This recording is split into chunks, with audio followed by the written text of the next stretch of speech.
I want to thank today's sponsors, Grill Your Ass Off Seasonings. They got great merch, seasonings, condiments, everything. Check them out, grillyourassoff.com/mychowline. I want to thank armedforces.press. Check them out. Great news source about what's going on in the military here in the States and abroad. Also, I want to thank Lasered Gifts for You for awesome logo done on my ammo cans here and on the hat. Get these hats done. Thanks so much, Don. Appreciate it so much. So check them all out. grillyourassoff.com/mychowline, armedforces.press, and Lasered Gifts for You on Facebook. Welcome to my Chowline. I'm Tracy Lingle. Today we're going to be doing beef heart tacos. So what we got here was we have a beef heart from Tackett Family Ranch. So Longhorn grass-fed heart. And so we're going to take this out, dry it off, and trim it up.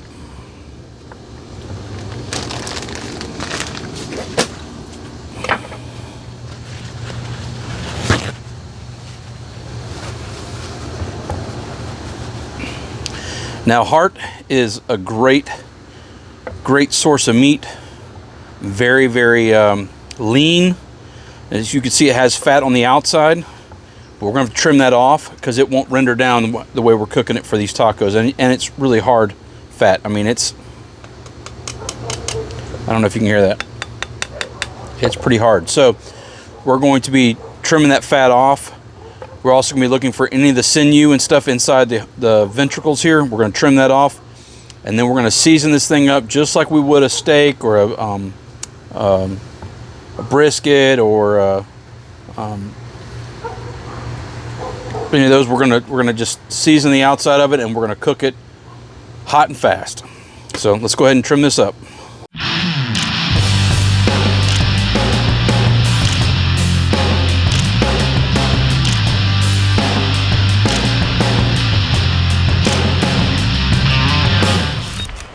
All right, you can see there I separated it down a vein, just like this vein right here. I separated it down that vein to be able to get inside and get some of that sinew out of there.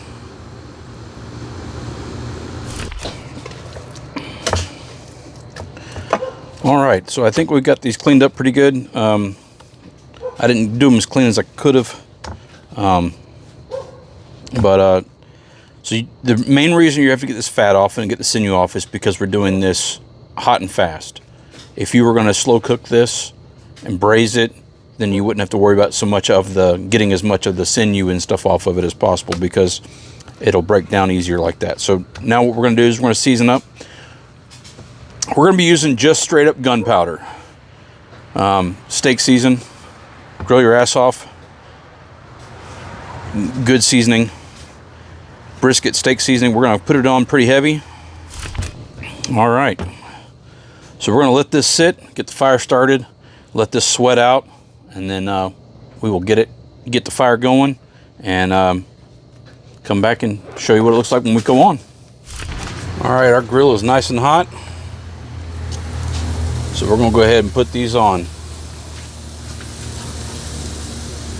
This is our beef heart. We got the fire's on this side, and it's no charcoal on that side. So that way what we'll do is we'll get this cook a little bit, and then we'll move it over to the side until we get our internal temperature we're looking for, which is I'm looking for about 120, because you don't want to cook heart's such a lean muscle.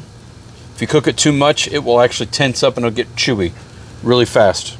So we're going to do it for a rare, almost medium rare, but rare, and then we're going to slice it up real nice and thin.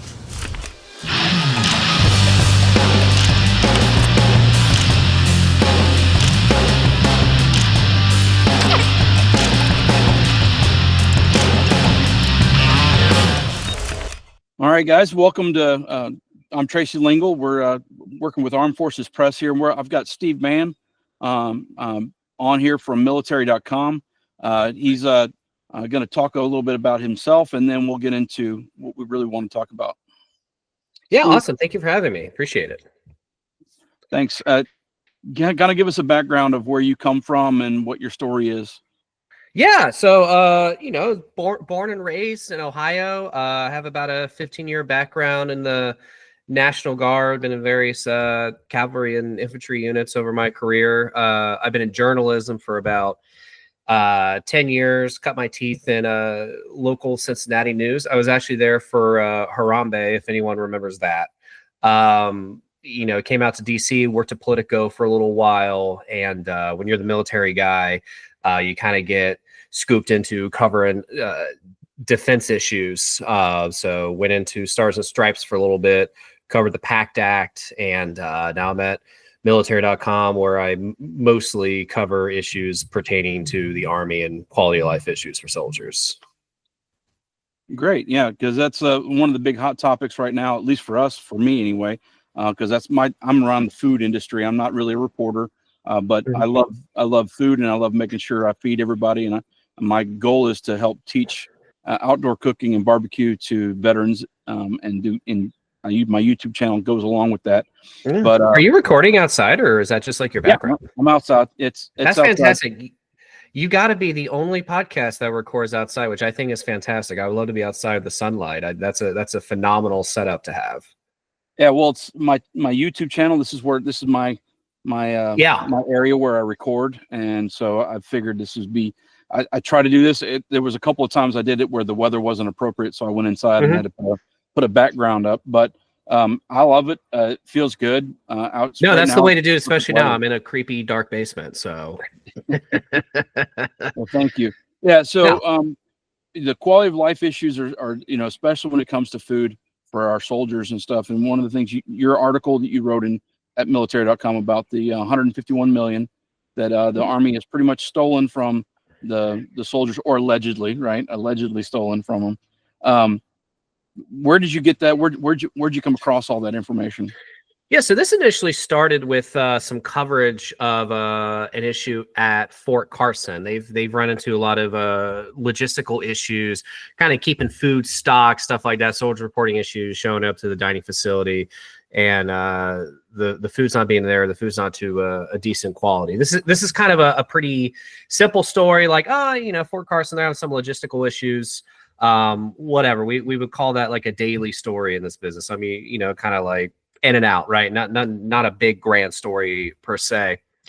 And then I decided to ask them, hey, what is the actual money brought in and money spent on food? So here, let me bring that up so I can actually source my numbers correctly.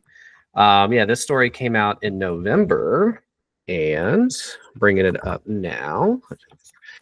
And they, so when I say they collected, the installation itself does not, like literally they are not the ones collecting the BAS money from troops, but I just lost them. I'm boomerang my setup right now. That's all right.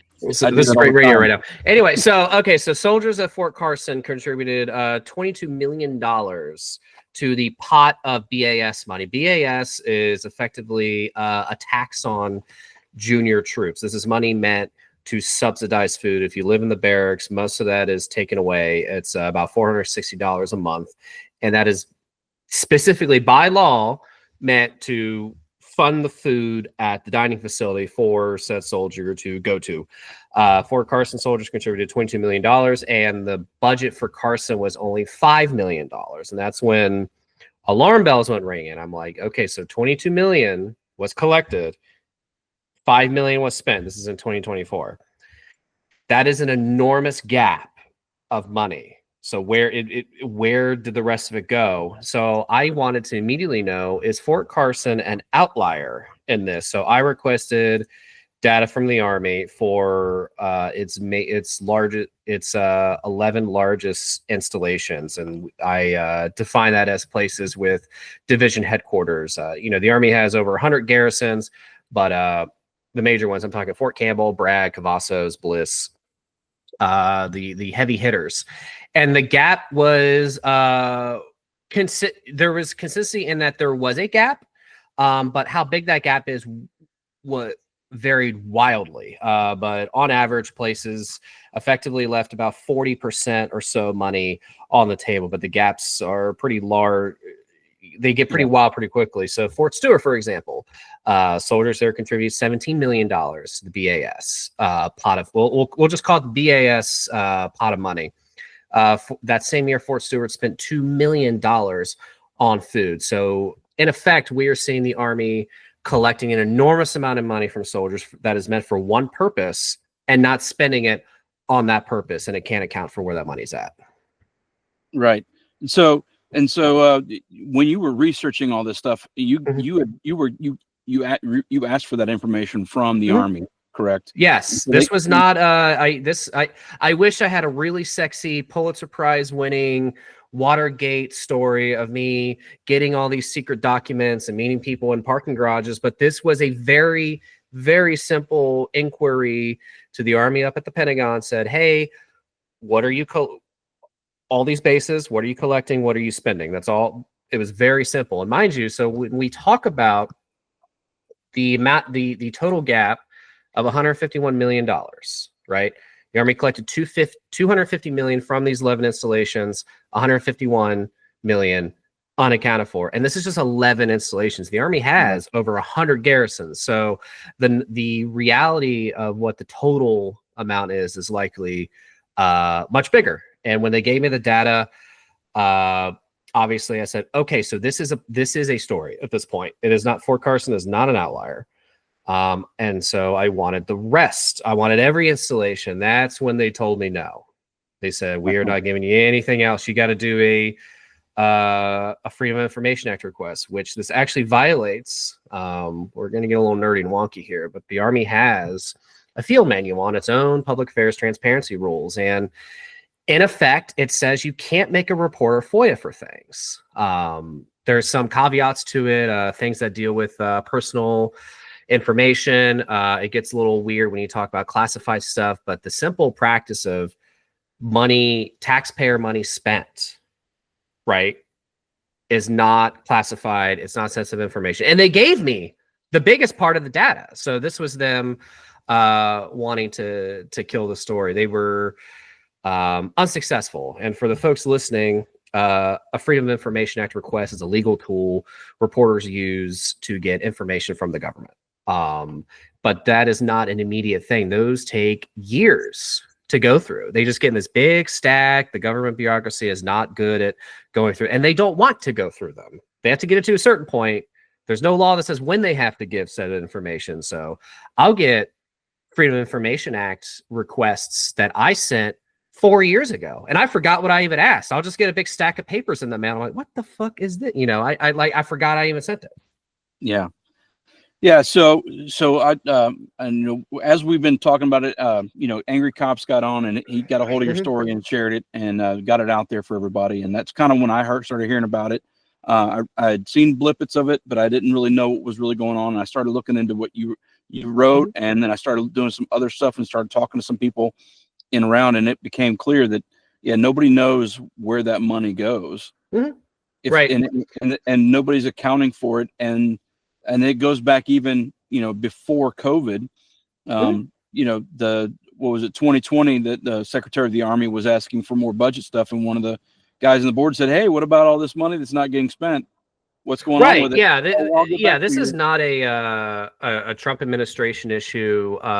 This is also not a new issue. This is new in the sense that we're aware of it now. We have the receipts, but it's seemingly been going on for years. Because when I started looking into it, in my research, there was a House hearing 4 or 5 years ago. Secretary McCarthy was asked about it by Congressman Tim Ryan. I'll get to that in a second, but he pulled up similar numbers to what I have and said, where's this money? Secretary McCarthy didn't really have an answer. The hearing, that was just one question in a larger hearing. It's very common for service secretaries to just get pounded with a bunch of questions that aren't related. And if they're hearing about an issue for the first time, which seemed to be the case, they're just not going to have an answer ready. I actually talked to Secretary McCarthy on the phone. He doesn't remember getting asked the question or remember doing any follow-up, which I think we give them, maybe we can give them a pass for it, because this is right when COVID was starting. Right. Right. This is right when we started getting cases, but people weren't wearing masks or anything like that. And those were the before times. I think anything that was going on right when COVID was hitting, it's not an answer that we like, but Yeah. if there, nothing got followed up with. This is just one. This is just a thing that fell through the cracks with Ryan McCarthy, and it didn't come up during Warmoth's tenure. I talked to some of her staff, and this is just not an issue they were necessarily tracking. So this is really kind of the first time we've really been able to tackle the issue to the ground and get our teeth in it. Now, would you say that you this is all speculation, of course, but would it be possible that it's more along the lines of some of the line officers that deal with this situation in the finance that are not making it an issue? They found ways to do it because they're probably not their career. They're not elected, so they're not coming in and changing with every administration like you do with secretaries and the sec defs and all that kind of stuff. So is it possible that this has just become a standard operating procedure to move this money around for whatever they want to use it for? Or right. Is that possible? Yeah. So I think this is so we always hear the Pentagon never passes an audit. The Pentagon bureaucracy and how it spends money is extremely complicated. They have a lot of pockets of money, a lot of acronyms. It gets wonky and complicated really, really quickly. And I think this is a very small anecdote to that bigger piece of the pie. I don't think any of this is malicious. I don't think anyone is purposefully robbing soldiers to go cut checks to Raytheon on the side or anything like that. I think this is I suspect, I don't have the receipts for this, but if we're speculating and based on my conversations with people, I think this is an accounting issue that no one was really tracking. People who work on food issues in the Army, it's spread across the G1, the G4, the G8, all these different staffs. The pie is so spread out. There's not a lot of ownership of the issue. And when I showed these numbers to them, they weren't trying to spin me. I really think like no one really put these numbers side by side. And what I mean by that is the total money collected versus the money spent. It's very simple. But talking to these staffs that deal with this money, they're so deep in the rabbit hole on funding things, where money goes, how money's spent, but they've never really taken that step back and looked at it on a very simple grounds. And I think people listening and watching, that sounds pretty wild because it is so simple. But I just don't think anyone's ever looked at this before. All right, so we got some tacos made up. I made a fresh pico and a fresh guac to go with fresh corn tortillas I made. I'll make them thick so that way they hold together better and than store-bought thin ones. I just like to make them myself or roll them out by hand. So let's try the one with the fresh pico in it.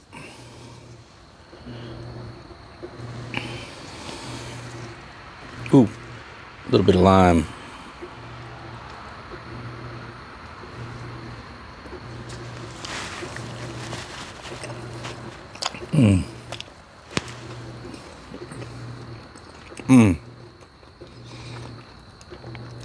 Oh my goodness. Lots of good flavor. Fresh pico. You got the lime, the onion, cilantro.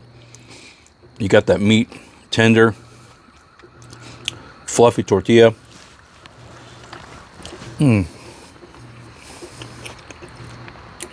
So good. Yeah, that right there hits the spot. I'll go ahead and set this down. Try the one with a guac on it.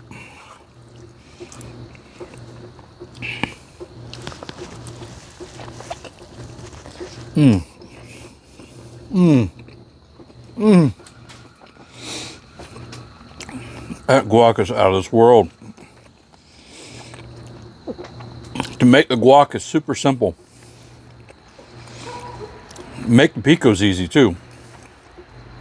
I just use pop smoke for my seasoning instead of regular salt. I use pop smoke. Add a couple extra limes in. Fresh cilantro.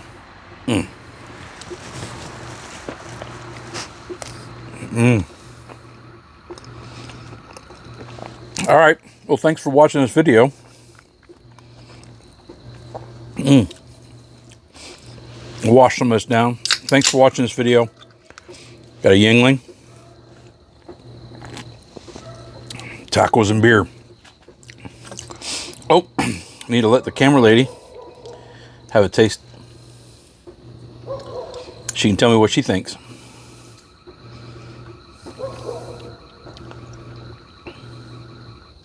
Is that good? Nice flavor. Yep. It was tender. Tastes just like steak. Man, this guac is good. It's perfect on this. And these tortillas, I like them nice and thick and fluffy. I think you should do a video on how to make the guac. Well, maybe that'll come. And the pico, because the pico's good too. That guac is really good though. Fresh. I made it fresh today. Lots of lime, cilantro, onion.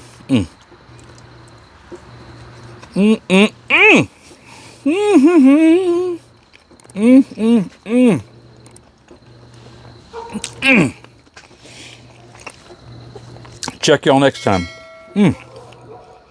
Beef heart tacos.